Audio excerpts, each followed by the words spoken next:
दोस्तों, आज मैं आप लोगों को पढ़ाऊंगा विधायिका के बारे में, कार्यपालिका के बारे में और न्यायपालिका के बारे में। देखिए, आप लोगों ने विधायिका के बारे में, कार्यपालिका के बारे में, न्यायपालिका के बारे में तो जरूर पढ़ा होगा। लेकिन हाँ, इस बात की मैं गारंटी देता हूं कि अगर कोई छात्र मेरी पूरी क्लास को देख लेता है तो निश्चित तौर पर उसे दोबारा कभी नहीं पढ़ना पड़ेगा, क्योंकि मैं बहुत बेहतर तरीके से पढ़ाने चल रहा हूं। क्लास शुरू करने से पहले मैं एक और बात कहना चाहूंगा। जो लोग नए हैं वे क्या करें, चैनल को जरूर सब्सक्राइब कर लें, और जो लोग पुराने हैं वे क्या करें, दूसरों को भी शेयर कर दें। मुझे लगता है कि मेरे सारे मित्र क्या करेंगे, शेयर जरूर करेंगे इस वीडियो को, क्योंकि उन्हें पता है कि एक तरह से ये जो चीजें आज मैं बता रहा हूँ, बहुत ही कम लोगों को ये बातें समझ में आती हैं। कई बार वे पढ़ते हैं और कई बार वे अपने से पढ़ते हैं, कई बार वे किसी यूट्यूब चैनल पर जाकर पढ़ते हैं, फिर भी उन्हें चीजें समझ में नहीं आती हैं। तो मुझे आशा है कि आप लोग जरूर इस वीडियो को शेयर करेंगे और अप्रिसिएशन जरूर देंगे अगर आप लोगों को समझ में आता है सारी बातें या आती हैं तो। चलिए, आइए प्रारंभ करते हैं। हाँ, आप लोग क्या करिए, राष्ट्र निर्माण में अपना योगदान दीजिए। हम लोग भी अपना क्या करें, राष्ट्र निर्माण में अपना योगदान दें। यानी कि हमें क्या करना है, एक भारत और सशक्त भारत बनाना है। और सशक्त भारत से तात्पर्य मेरा क्या हो जाता है कि शिक्षित भारत बनाना है, यानी कि एक एजुकेटेड कंट्री को बनाना है। चलिए, आइए बात करते हैं सबसे पहले हम विधायिका के बारे में, कि विधायिका किसे कहा जाता है और विधायिका का काम क्या होता है। देखिए, विधायिका की बात हम करते हैं तो विधायिका को अंग्रेजी में क्या कहा जाता है, तो लेजिस्लेचर कहा जाता है।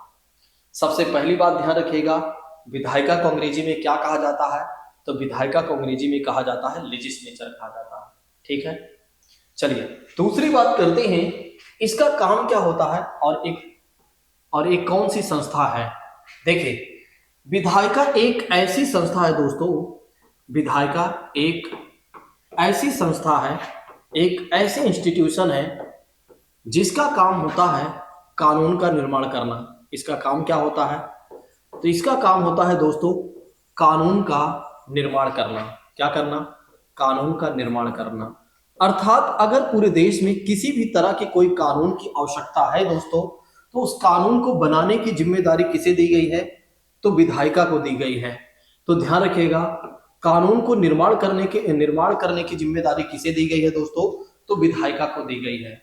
अच्छा, अगर कोई कानून पहले से बना हुआ है, अगर कोई कानून पहले से बना हुआ है, तो उस कानून में अगर कुछ संशोधन करना है या कुछ नया ऐड करना है तो भी इसी संस्था का काम है।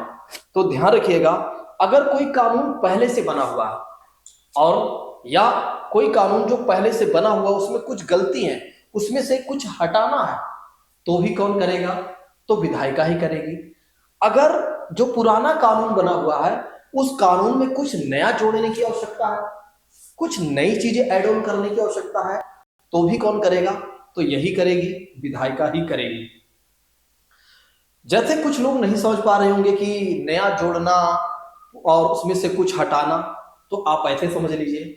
देखिए, आप लोगों ने नोट्स तो बनाया ही होगा ना, कभी आपने क्लास 10 में, नाइन्थ में, 10th में, 12th में, मतलब कुल मिलाकर जहां पर भी आप पढ़ रहे होंगे या जिस क्षेत्र में भी आप तैयारी कर रहे होंगे, अलग अलग सब्जेक्ट की या अलग अलग टॉपिक्स के तो आप नोट्स बनाए ही होंगे ना।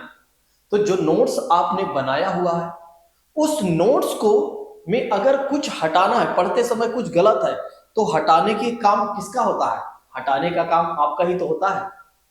आप क्या करते हैं, उस जो नोट्स में कुछ गलत है उसको हटाने का काम किसका होता है, आपका होता है, उसको आप हटा देते हैं। अगर उसमें कुछ नई चीजें ऐड ऑन करना होता है तो कौन ऐड करता है, आप ही करते हैं।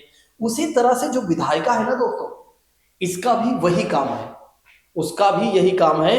अगर पूरे देश में अगर पूरे देश में एक कोई कानून की आवश्यकता है, जैसे बात करते हैं कि कोई हमें कानून की आवश्यकता ही हो, कि इस समय अगर आप देखें तो हमारे देश में क्या है कि लगातार रेप जैसे घटनाएं हो रही हैं या होती रहती हैं बीच बीच में, और जिसकी वजह से कई बार आपका खून खौलता है कि कानून, एक ऐसा कानून क्यों नहीं बना दिया जाता जिससे कि अगर कोई इस तरह के जघन्य अपराध करता है तो उसे सीधा फांसी की सजा दे दी जाए। और आपका मन ये भी करता है कि अगर पहले से कोई कानून बना है तो उसमें ऐड ऑन कर देना चाहिए फांसी की सजा को। तो ये जो आप सोच रहे हैं ना, ये जो आप कह रहे हैं ना, जिसके बारे में आप बात कर रहे हैं, तो उस कानून को बनाने की जिम्मेदारी किसके पास है? तो उस कानून को बनाने की जिम्मेदारी है दोस्तों विधायिका के पास है। तो ध्यान रखिएगा, विधायिका को अंग्रेजी में क्या कहा जाता है? लेजिस्लेचर कहा जाता है, जिसका काम होता है दोस्तों कानून का निर्माण करना। यानी कि पूरे देश में किसी भी तरह के कानून की आवश्यकता है, या कोई कानून पहले से बना हुआ है उसमें कुछ नया जोड़ना है या संशोधन करना है, तो उसमें भी एक तरह से जो भी अमेंडमेंट करना है, उस वो सारे काम भी कौन करता है? तो विधायिका ही करते हैं। मुझे लगता है कि आप लोगों को विधायिका के बारे में सारी बातें समझ में आ गई होंगी। अभी कहीं जाइए नहीं, एक एक चीजों को बिल्कुल सरल रूप में मैं आपको समझाऊंगा। चलिए अब दूसरी बात कर लेते हैं दोस्तों कार्यपालिका के बारे में। अब हम दूसरी बात कर लेते हैं कार्यपालिका के बारे में, जिसे अंग्रेजी में क्या कहा जाता है? एग्जीक्यूटिव कहा जाता है। अंग्रेजी में क्या कहा जाता है? एग्जीक्यूटिव कहा जाता है। दरअसल क्या हुआ, जब विधायिका से पूछा गया कि भैया ये बताइए, आप जो कानून बना रहे हैं उस कानून को बनाने के बाद पूरे देश में लागू कौन करेगा, ये तो बता दीजिए आप। तो विधायिका ने कहा कि देखो, मुझसे केवल और केवल एक ही काम करवा लीजिए आप, या तो नए कानून लागू करवा लीजिए, सॉरी नए कानून बनवा लीजिए, या पुराने कानूनों में संशोधन करवा लीजिए, या एक तरह से कुछ नया जुड़वा लीजिए, लेकिन कानून को लागू करने के लिए जिम्मेदारी आप हमें मत दीजिए। केवल और केवल हमारे पास इतना ही काम बहुत ज्यादा हो जाता है। जब विधायिका से कहा गया कि भैया आप ये बता दीजिए, जिस कानून को आप बना रहे हैं उस कानून को लागू कौन करेगा, तो विधायिका ने साफ साफ मना कर दिया कि जिस कानून की बात आप कर रहे हैं, मैं कानून बना सकती हूं, लेकिन कानून को पूरे देश में लागू नहीं कर सकती हूं। यानी कि विधायिका ने साफ साफ मना कर दिया। तो उसके बाद कहा गया कि ठीक है, इस काम को कौन करेगा? कार्यपालिका करेगी। कार्यपालिका का काम क्या होता है दोस्तों? इसको कौन सा काम सौंपा गया? तो इसे सौंपा गया कि एक तरह से जो भी ये जो विधायिका कानून बनाएगी, उस कानून को पूरे देश में लागू करने की जिम्मेदारी पूरे देश की बात करते हैं तो पूरे देश में लागू करने की जिम्मेदारी किसे दी गई? तो कार्यपालिका को दी गई। कार्यपालिका ने कहा ठीक है, आप मुझे दे दीजिए। जब कार्यपालिका से पूछा गया कि आप हमें ये बता दीजिए कि जिस कानून को विधायिका बना रहे हैं, क्या आप उस कानून को पूरे देश में लागू करवा सकते हैं क्या? तो कार्यपालिका ने कहा बिल्कुल लागू करवा सकते हैं, क्योंकि आप हमें एक काम सौंप रहे हैं तो एक काम तो हम बेहतर तरीके से कर ही सकते हैं। क्योंकि अगर आप देखें तो हमारे पास पावर है, हमारे पास लोग हैं, और हर तरह की चीजें हम करने में सक्षम हैं। तो कार्यपालिका ने कहा कि बिल्कुल, अगर आप हमें इस जिम्मेदारी को सौंपते हैं कि कानून को लागू करना है पूरे देश में, तो हम आराम से लागू कर देंगे, कहीं से कहीं तक कोई दिक्कत नहीं होगी। अब ये जो कार्यपालिका है, कानून को कैसे पूरे देश में लागू करती है? जो विधायिका के द्वारा बनाया गया कानून है। जैसे कि कानून अभी हमने सोचा था ना कि अगर कोई रेप करता है या रेप जैसी घटनाएं, जघन्य अपराध करता है, तो उसे फांसी की सजा होगी। मान लेते हैं सपोज दैट इस तरह के कानून आप चाह रहे हैं, और विधायिका ने मान लेते हैं कि इस कानून को बना दिया है आपके कहने के अनुसार। अब इसके बाद क्या होता है कि कार्यपालिका के पास उस कानून को भेजा गया, तो कार्यपालिका ने क्या किया? पूरे देश में लागू कर दिया। अब लागू करने के माध्यम क्या अपनाती है कार्यपालिका? एक तो प्रेस कॉन्फ्रेंस कर देती है, पूरे मीडिया में एक तरह मीडिया लोगों को बुलाती है और सीधा प्रेस कॉन्फ्रेंस कर देती है कि देखो भैया, अब हमारे देश में क्या है कि अगर किसी ने भी अब रेप जैसे जघन्य अपराध किया या करने का प्रयास करता है, तो उसे सीधा फांसी की सजा दी जाएगी।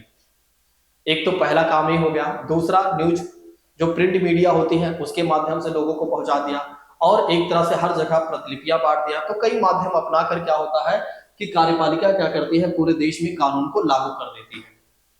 ठीक है, मुझे लगता है कि अब आप लोगों को यहां तक मेरी बातें समझ में आ गई होंगी। अब दूसरी बात कार्यपालिका से ये पूछा गया कि आप ये भी बता दीजिए कि जिस कानून को आप लागू करवा रहे हैं पूरे देश में, क्या पूरे देश की जो जनता है बहुत अच्छे तरीके से कानून को पालन कर लेगी? तो कार्यपालिका ने कहा कि देखिए, पालन तो कर सकते हैं, लेकिन बहुत सारे ऐसे भी हैं जो उपद्रवी हैं, जो एक तरह से किसी कानून को नहीं मानते हैं, और वे हमेशा कानून को तोड़ेंगे।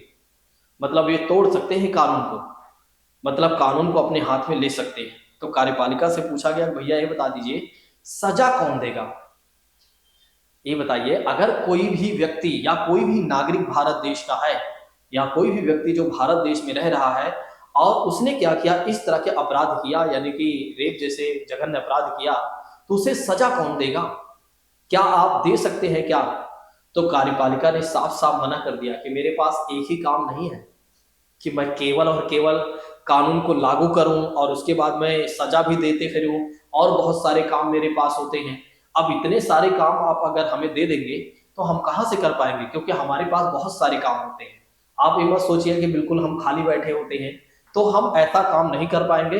हमें एक ही काम दीजिए, वो है लागू करवाने की जिम्मेदारी दीजिए। मैं पूरी गारंटी के साथ पूरे देश में लागू करवा दूंगे, या एक तरह से इंप्लीमेंट करवा दूंगा। ये कौन कह रहा है? कार्यपालिका कह रहा है, सॉरी, कार्यपालिका ऐसा कह रही है। तो कार्यपालिका ने मना कर दिया साफ साफ कि कानून को केवल और केवल हम लागू ही करवा सकते हैं, लेकिन अगर किसी ने कानून का उल्लंघन किया, वायलेंस किया, तो हम उसे सजा नहीं दे सकते हैं। तो फिर एक तरह से फिर क्या कहा गया, फिर क्या किया गया? फिर हमारे संविधान निर्माताओं ने, ये सब कौन कह रहा है? ये सब हमारे जो संविधान निर्माता हैं वे आपस में बातचीत कर रहे हैं और एक दूसरे से प्रश्न कर रहे हैं, और ऐसी बातें चल रही हैं। तो फिर क्या कहा जाता है कि देखिए, कानून को, अगर कोई कानून तोड़ता है तो उसके लिए हमें एक नई इंस्टीट्यूशन बना देना चाहिए, एक नई संस्था बना देनी चाहिए, जिससे क्या होगा कि सारी चीजें बिल्कुल व्यवस्थित रूप से चलती रहेंगी। जिसे कानून बनाने वाली हमारे पास एक अलग संस्था रहेगी, आराम से कानून बनाएगी, और एक और संस्था रहेगी जो पूरे देश में कानून को लागू कर देगी। और उसके बाद एक और संस्था अगर हो जाती है हमारे पास, जो एक तरह से क्या है कि कोई अगर कानून को तोड़ता है तो उस कानून के तहत सजा देने का काम उसका हो जाए, तो समझ लो कि पूरा देश बिल्कुल बेहतर तरीके से चलेगा। अर्थात कह सकते हैं कि हमारे देश में तीन घोड़े हैं, तीन घोड़े हैं, और तीनों ही अपने आप में बिल्कुल इंडिपेंडेंट हैं, बिल्कुल स्वतंत्र हैं, और तीनों के अलग अलग काम होंगे, ठीक है, लेकिन तीनों एक दूसरे से जुड़े होते हैं। वो सब हम बातें बाद में कर लेंगे। तो फिर बात की जाती है न्यायपालिका की, बात की जाती है, किसकी बात की जाती है? न्यायपालिका की। न्यायपालिका से कहा जाता है कि देखिए, आपको हम कुछ जिम्मेदारियां सौंप रहे हैं जो कि आपको बहुत बखूबी निभाना है, क्योंकि ये जिम्मेदारी बहुत बड़ी है।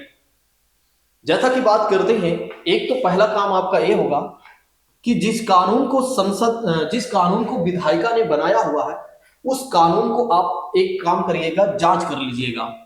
कहीं ऐसा तो नहीं है कि कानून एक तरह से ऐसा बन गया है जो फंडामेंटल राइट्स का वायलेंस कर रहा हो, किसी का, या किसी कौम, किसी समुदाय का, या बेसिक स्ट्रक्चर में कोई छेड़छाड़ की गई हो।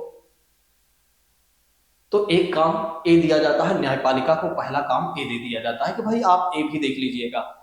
फिर न्यायपालिका से कहा गया कि देखिए, अगर किसी को कानून नहीं समझ में आता है या कोई बातें समझ में नहीं आती है, तो उस कानून की व्याख्या करने का भी काम हम आपको सौंप दे रहे हैं, यानी कि इंटरप्रिटेशन करने का भी काम हम आपको सौंप दे रहे हैं। तो हमारे संविधान निर्माताओं ने क्या किया?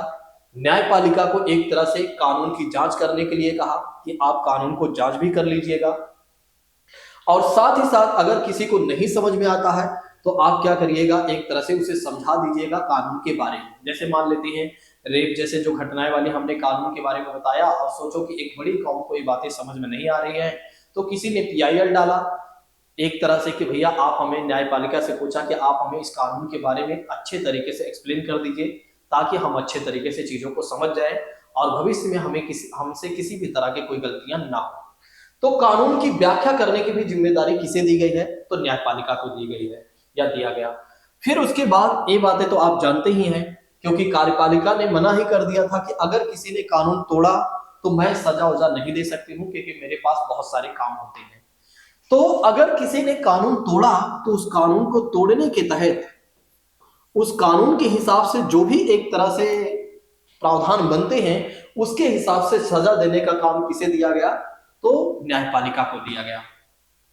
तो अब आपने देखा कि तीनों जो हमारे पास इंस्टीट्यूशन हैं, यानी संस्थाएं हैं, तीनों के क्या काम हैं और कैसे काम करते हैं, ये बातें हमने आपको बता दिया।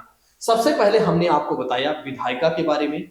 तो विधायिका को अंग्रेजी में कहा जाता है लेजिस्लेचर कहा जाता है। तो इसका काम क्या होता है? कानून का निर्माण करना। उसके बाद हमने आपको बताया कार्यपालिका के बारे में। तो कार्यपालिका का काम क्या होता है? कानून को लागू करना, जो विधायिका के द्वारा बनाया गया कानून है। पूरे देश में। फिर उसके बाद हमने आपको बताया न्यायपालिका के बारे में। न्यायपालिका क्या करती है, एक तरह से जिसे जुडिशरी कहा जाता है, ये क्या करती है, अगर किसी ने कानून को तोड़ा तो उस कानून के तहत सजा देने का काम किसका होता है, तो न्यायपालिका का होता है।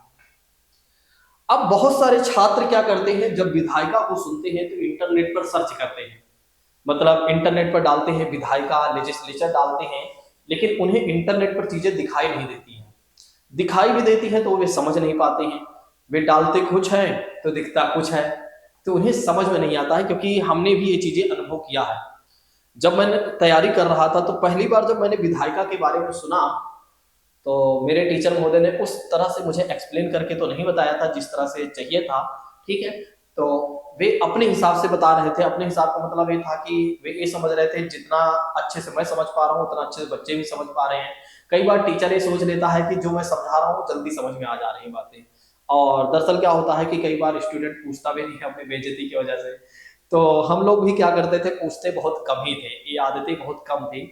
हम ये सोचते थे ठीक है टीचर ने बता दिया, इसको हम जाकर घर पर सर्च करेंगे, घर पर इसके बारे में एक तरह से सोचेंगे, समझेंगे या पढ़ेंगे, कहीं ना कहीं से सोर्सेस अपनाकर हम जानेंगे, ठीक है। अगर हम टीचर से पूछते तो ऐसा नहीं था कि हमारे टीचर ना बताते, लेकिन हाँ बात ये करते हैं हम कि कई बार क्या होता है, स्टूडेंट स्टूडेंट क्या करते हैं, एक तरह से इन सब शब्दावलियां को क्या करते हैं इंटरनेट पर डालते हैं, लेकिन डालते कुछ और है, दिखता कुछ और है।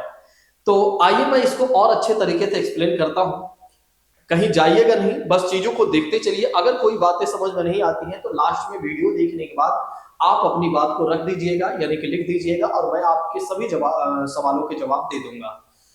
देखिए इस विधायिका की बात करते हैं दोस्तों ना, तो विधायिका को अगर आप देखें तो इसे सरल शब्दों में क्या कहा जाता है, इसे सरल शब्दों में कहा जाता है संसद कहा जाता है। क्या कहा जाता है, संसद कहा जाता है, यानी कि पार्लियामेंट कहा जाता है।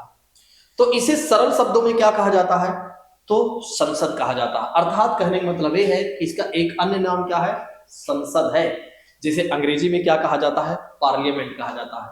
कुछ लोग आप कह रहे होंगे सर जब इतना ही बताना था तो पहले ही बता देते इसका नाम। दरअसल क्या है ना, मैंने पहले इसलिए नहीं बताया क्योंकि ये शब्दावली क्या होते हैं जब आपके एग्जाम में पूछी जाती है, और जब आप चीजों को पहले ही समझ के चले जाएंगे और जल्दी समझ लेंगे तो उस चीज को आप ज्यादा समय तक याद नहीं कर पाएंगे या उसके महत्व को आप नहीं समझ पाएंगे, ठीक है। तो ये जो विधायिका है ना दोस्तों, इस विधायिका को सरल शब्दों में कहा जाए या इसका एक अन्य नाम है संसद है, जिसे क्या कहा जाता है, पार्लियामेंट कहा जाता है, ठीक है। दूसरी बात करते हैं, ये जो कार्यपालिका है ना दोस्तों, एक कार्यपालिका की बात करते हैं ना, तो एक कार्यपालिका जो है सरकार है। कौन है, सरकार। कार्यपालिका वैसे दो प्रकार की होती है, एक स्थायी कार्यपालिका, दूसरा अस्थायी कार्यपालिका। स्थायी कार्यपालिका किसे कहा जाता है और अस्थायी कार्यपालिका किसे कहा जाता है। स्थायी कार्यपालिका का मतलब ये हो जाता है जो एक तरह से एग्जाम के माध्यम से कार्यपालिका के हिस्से बनते हैं, जो एग्जाम वगैरह पास करके जाते हैं, जैसे यूपीएससी का जो एग्जाम पास करके जाते हैं, जो आईएएस आईपीएस बनते हैं, वे कार्यपालिका के हिस्से होते हैं जो सरकार की सहायता और सलाह के लिए होते हैं। और दूसरी होती है दोस्तों अस्थायी कार्यपालिका होती है, अस्थायी कार्यपालिका होती है। और अस्थायी कार्यपालिका का काम ये होता है दोस्तों, अस्थायी कार्यपालिका वो होती है जो सरकार होती है, जो 5 साल के लिए जनता के द्वारा निर्वाचित होती है और 5 साल बाद क्या होता है, हट जाती है, या नई सरकार आ जाती है, या वही सरकार दोबारा बन जाती है, वो तो जनता पर डिपेंड करता है। क्योंकि भारत एक लोकतांत्रिक देश है, एक सबसे बड़ा एक तरह से डेमोक्रेसी वाला देश है, जहां पर जनता के द्वारा ही सारे फैसले कह सकते हैं लिए जाते हैं। तो दोस्तों अगर आप देखें तो जो कार्यपालिका होती है वो दो प्रकार की होती है, एक तो स्थायी कार्यपालिका होती है, दूसरा अगर आप देखें तो अस्थायी कार्यपालिका होती है, ठीक है। तो यहाँ पर स्थायी कार्यपालिका को आपको ज्यादा वो चीजें नहीं ध्यान रखना है, क्योंकि ये जो स्थायी कार्यपालिका होती है ना, यानी कि जो आईएएस आईपीएस होती हैं, ये केवल और केवल अस्थायी कार्यपालिका जो होती है उसी की सहायता और सलाह के लिए होते हैं, और कोई काम हम नहीं करते हैं, समझ लो, ठीक है। या जनता के लिए जो भी काम कर देते हैं वो तो करते ही हैं, ठीक है। तो ये अगर आपसे कोई कहता है कि एग्जीक्यूटिव क्या है तो आप बता दीजिएगा, सरकार को बता दीजिएगा, ठीक है। तो सरकार जो होती है दोस्तों वो कार्यपालिका होती है। न्यायपालिका से तात्पर्य हो जाता है कि हमारे देश में यदि आप देखें तो इंटीग्रेटेड न्यायपालिका को बनाया गया है या सिस्टम को या प्रणाली को अपनाया गया है। जैसे कि अगर जिले स्तर पर आप देखते हैं तो डिस्ट्रिक्ट कोर्ट को बनाया गया है, और राज्य स्तर पर यदि आप देखते हैं तो हाई कोर्ट का गठन किया गया है, और यदि आप देखें तो पूरे देश के लिए क्या बनाया गया है, सुप्रीम कोर्ट बनाया गया है। तो सुप्रीम कोर्ट जो है दोस्तों वो पूरे देश के लिए है। तो कानून की जांच वगैरह करने की जिम्मेदारी, व्याख्या करने की जिम्मेदारी किसे दी गई है, सुप्रीम कोर्ट को दी गई है। बाकी अगर सजा वगैरह की बात करते हैं तो सजा के हिसाब से ये तीनों ही संस्थाएं करती है काम, ठीक है। सजा वगैरह तीनों ही संस्थाएं दे सकती हैं, चाहे वो डिस्ट्रिक्ट कोर्ट की बात करते हैं, चाहे वो हाई कोर्ट या सुप्रीम कोर्ट। क्योंकि आप जानते हैं कि अगर कोई भी विवाद होता है तो सबसे पहले डिस्ट्रिक्ट कोर्ट पहुंचाया जाता है, और डिस्ट्रिक्ट कोर्ट के फैसला आने के बाद अगर किसी व्यक्ति को उस फैसले सॉरी कोई व्यक्ति एक तरह से उस फैसले से अगर सेटिस्फाइड नहीं है, संतुष्ट नहीं है, तो फिर कहा जाता है हाई कोर्ट जाता है, ठीक है। और जब उसे उच्च न्यायालय जिसे कहा जाता है, जब उसे हाई कोर्ट से भी सेटिस्फैक्शन नहीं मिलता है तो सुप्रीम कोर्ट जाता है, और सुप्रीम कोर्ट जो है देश की अंतिम न्यायालय है, ठीक है। यहां से उस व्यक्ति को सारी बातें समझ में आ ही जाती हैं, अगर नहीं आती है तो सुप्रीम कोर्ट उसे समझा देता है, ठीक है। तो मुझे लगता है कि यहां तक आप लोगों को मेरी बातें समझ में आ गई होंगी। देखिए अगर आप देखें तो ये जो विधायिका है ना, हमारे देश में दो प्रकार की है। एक तो संसद है, एक तो संसद है, ठीक है। संसद जो है पूरे देश के लिए कानून बनाती है, या अर्थात कहने का मतलब ये है कि 28 राज्य 8 केंद्र शासित प्रदेशों के लिए, 28 राज्य की बात करते हैं और 28 राज्य की बात करते हैं और 8 केंद्र शासित 8 यूटी जिसे केंद्र शासित प्रदेश कहा जाता है, तो उसके लिए कानून बनाने वाली जो संस्था है दोस्तों वो है संसद है, जिसे पार्लियामेंट कहा जाता है। फिर दूसरी अगर आप देखते हैं, ये तो पूरे देश के लिए है, यानी कि सेंट्रल स्तर पर अगर आप देखें, केंद्र स्तर पर यदि आप देखते हैं तो संसद है, और राज्य स्तर पर यदि हम बात करते हैं तो राज्य स्तर की बात करते हैं जो राज्य सरकारों के लिए बनाई गई हैं, ठीक है। राज्य स्तर की बात करते हैं तो राज्य स्तर पर कौन सी संस्था है, तो विधानमंडल है। कौन सी है, विधानमंडल है, ठीक है। इसके बारे में हम बाद में बात करेंगे विधानमंडल के बारे में, लेकिन आप ध्यान रखिएगा। देखिए जब पूरे देश के लिए कानून बनाना होगा, पूरे देश के लिए कोई कानून बनाना होगा तो कौन बनाएगा, तो संसद बनाएगी। अगर किसी राज्य को अपने राज्य के लिए कानून बनाना है तो उस राज्य की जो विधानमंडल होती है, जिसे विधायिका कहा जाता है उस राज्य के लिए, ठीक है, जो संसद की तरह ही काम करती है। जैसे संसद पूरे देश के लिए कानून बनाती है, वैसे हर राज्यों के पास यदि आप देखें तो विधायिका है। 28 राज्यों के पास विधायिका है, जिसे विधानमंडल कहा जाता है, जहां पर जो मुख्यमंत्री वगैरह बैठते हैं ना, जिस राज्य हर राज्य में आप देखते हैं ना, जहां जहां पर मुख्यमंत्री बैठते हैं, जो विधानसभा होती है, ठीक है, जहां पर कानून वगैरह बनते रहते हैं उस राज्य के लिए, तो उसे क्या कहा गया है, विधानमंडल कहा गया है, या उस राज्य की विधायिका कहा गया है, ठीक है। ये बातें ध्यान रखिएगा। उसका काम होता है अपने ही राज्य के लिए कानून बनाना, मतलब दूसरे राज्य के लिए नहीं। जैसे उत्तर प्रदेश अगर कोई कानून बनाना चाहता है, उत्तर प्रदेश के विधानमंडल, तो उत्तर प्रदेश के लोगों पर ही वो कानून लागू होगा, ना कि मध्य प्रदेश पर लागू होगा, ठीक है। तो ये बातें हम बाद में समझेंगे, लेकिन आज जो हम समझने वाले हैं सबसे पहले संसद के बारे में समझने वाले हैं, यानी कि पार्लियामेंट के बारे में समझने वाले हैं। मुझे लगता है कि यहां तक मेरी बातें आप लोगों तक पहुंच गई हैं और आप लोग बहुत अच्छे तरीके से यहां तक सारी बातों को समझ लिए होंगे। चलिए आइए अब हम बात करते हैं संसद के बारे में कि संसद का गठन कैसे होता है। अब आप जो पार्लियामेंट है ना, अब इंटरनेट पे आप डालिए, आपको पूरी तरीके से दिखाई देगा, ठीक है। कई बार आप पहले लेजिस्लेचर इंटरनेट पर डालते थे, तो लेजिस्लेचर जब आप डालते थे तो आपको संसद दिखाई देते थे और आपका दिमाग एक तरह से चक्कर खा जाता था, और जब आप एग्जीक्यूटिव डालते थे तो मोदी जी पूरा आ जाते थे। सरकार का मतलब जो सेंट्रल गवर्नमेंट अभी है ना, वो सरकार है, ठीक है, जो जिसे कार्यपालिका का हिस्सा माना जाता है, ठीक है, जिसमें राष्ट्रपति, उपराष्ट्रपति और प्रधानमंत्री और उनकी जो मंत्री परिषद है दोस्तों, वो सब कार्यपालिका के हिस्से माने जाते हैं, यानी कि वे सरकार के हिस्से हैं, ठीक है। तो पहले आप जैसे आप इंटरनेट पर जब डालते रहे होंगे तो हो सकता है आप जब डालते रहे होंगे कि कार्यपालिका, तो सीधा मोदी जी और उनकी मंत्री परिषद और तमाम तरह के लोग आ जाते रहे होंगे, तो आप सोचते रहे होंगे कि यार ये क्या मैं डालता हूँ और क्या आ जाता है। तो ये वही बातें हैं कि जो कार्यपालिका है ना, वो है एक तरह से सरकार है, ठीक है। और राज्यों में अगर आप देखते हैं जो कार्यपालिका है वो राज्य सरकारें होती हैं, ठीक है। जैसे पूरे देश के लिए कौन सी सरकार है, केंद्र सरकार है, तो उसे कार्यपालिका कहा गया है। और राज्यों के लिए जो कार्यपालिका है, जो सीएम होता है और राज्यपाल होता है, और एक तरह से उसकी जो मंत्री परिषद होती है वो राज्य कार्यपालिका के हिस्से होते हैं। जैसे मैंने आपको बताया कि संसद में अगर आप देखते हैं तो संसद है पूरे देश के लिए कानून बनाने वाली संस्था, और राज्यों के लिए जो है विधानमंडल है। और उसी तरह से जो कार्यपालिका की बात करते हैं तो सेंट्रल स्तर पर देखेंगे तो केंद्र सरकार है कार्यपालिका। और राज्य स्तर पर यदि आप देखते हैं तो जो सीएम होते हैं हर राज्य में, उस राज्य में अगर आप देखते हैं तो वहां पर क्या है कि एक तरह से आप देखें तो वहां पर कार्यपालिका मतलब सरकार जो होती है वो वहां की कार्यपालिका होती है। ठीक है, तो ध्यान रखिएगा। अच्छा, बहुत सारे लोग सोच रहे होंगे कि ये जो विधानमंडल है क्या सभी राज्यों में है क्या? बिल्कुल सभी राज्यों में है। 28 राज्यों में है, 8 केंद्र शासित प्रदेश में नहीं है, बल्कि 2 केंद्र शासित प्रदेश में है विधानमंडल या विधानसभा की बात करते हैं। वो है दिल्ली और पांडिचेरी, जिसके बारे में हम आगे बात करेंगे। देखिए, अगर कोई चीजें मिस होती हैं तो ये मत सोचिएगा कि मैंने जानबूझ के मिस कर दिया है या एक तरह से मैं पढ़ाऊंगा नहीं, बाद में उसके बारे में मैं बता दूंगा। अगर कोई चीजें आपको लगे कि हाँ ये मिस हुई है तो आप बता दीजिएगा। चलिए आइए हम समझ लेते हैं संसद के बारे में। संसद की बात करते हैं तो हमने आपको पहले ही बता दिया है संसद को क्या कहा जाता है, पार्लियामेंट कहा जाता है। अब संसद का गठन कैसे होगा, यानी कि संसद का निर्माण कैसे होगा? तो संसद के निर्माण के लिए अगर आप देखें 3 प्रमुख बॉडी है दोस्तों। कौन सी 3 प्रमुख बॉडी है? एक तो पहली बात कर लेते हैं लोकसभा की बात करते हैं, दूसरी बात करते हैं राज्यसभा की बात करते हैं, और तीसरी बात करते हैं तो राष्ट्रपति की बात करते हैं।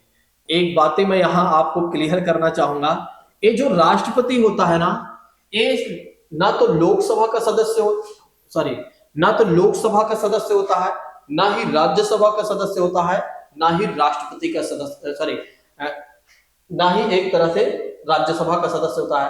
तो ये राष्ट्रपति जो होता है ना तो लोकसभा का सदस्य होता है, ना ही राज्यसभा का सदस्य होता है, अर्थात वो संसद का अभिन्न अंग माना जाता है। यानी कि राष्ट्रपति के बिना कोई भी एक तरह से कह सकते हैं कि कानून आगे पारित नहीं हो सकता है। इसलिए राष्ट्रपति जो होता है संसद का अभिन्न अंग माना जाता है। अगर राष्ट्रपति ना रहे ना तो संसद इनकम्प्लीट मानी जाएगी। ध्यान रखिएगा, अगर राष्ट्रपति ना रहे तो संसद जो है इनकम्प्लीट मानी जाएगी, यानी कि संसद पूर्ण नहीं मानी जाएगी। तो अर्थात कहने का मतलब ये है कि राष्ट्रपति को रहना जरूरी ही है। तो राष्ट्रपति को रहना जरूरी ही है। अब कोई ये सोच रहा होगा कि सर आप ये बता दीजिए, अगर राष्ट्रपति का रहना जरूरी है तो क्या राज्यसभा का भी रहना जरूरी है क्या? बिल्कुल, अगर राज्यसभा नहीं है तो संसद इनकम्प्लीट मानी जाएगी। अगर राज्यसभा नहीं है, केवल लोकसभा और राष्ट्रपति हैं, तब भी संसद इनकम्प्लीट मानी जाएगी। तो अर्थात कहने का मतलब ये है कि राज्यसभा का भी होना जरूरी है। अर्थात कहने का मतलब ये है कि राज्यसभा का भी होना जरूरी है। और इसी क्रम में यदि आप देखें तो लोकसभा का भी रहना जरूरी है। मतलब